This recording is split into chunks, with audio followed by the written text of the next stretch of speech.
গুজরাটের পর এবার কি টার্গেট ইডেন গার্ডেন্স? ভারত পাকিস্তানের উত্তেজনাপূর্ণ লড়াইয়ের মাঝেই মেঘ জমেছে কলকাতার আকাশে। ক্রিকেট প্রেমীদের স্বপ্নমঞ্চ কি এবার নিরাপত্তার পরীক্ষায়?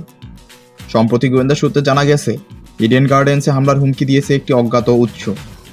ভারত পাকিস্তান ম্যাচকেই করা হয়েছে নিশানা। হুমকির ধরন গুজরাটের আগের ঘটনার সাথেই মিলে যাচ্ছে।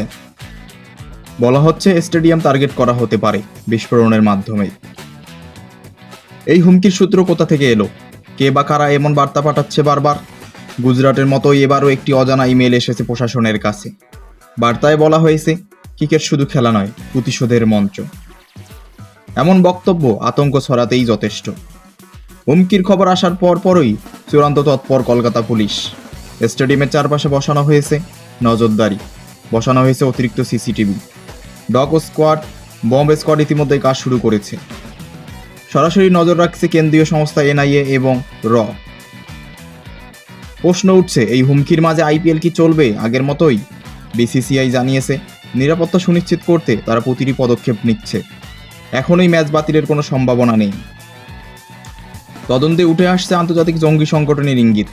বিশেষজ্ঞদের ধারণা, এর পিছনে পাকিস্তানের কোনো উগ্র গোষ্ঠী থাকতে পারে।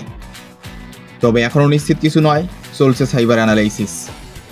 কলকাতার পুলিশ কমিশনার জানিয়েছেন, 1 ইঞ্চিও ছাড় দেয়া হবে না, স্টেডিয়াম থাকবে সম্পূর্ণ নিরাপদ।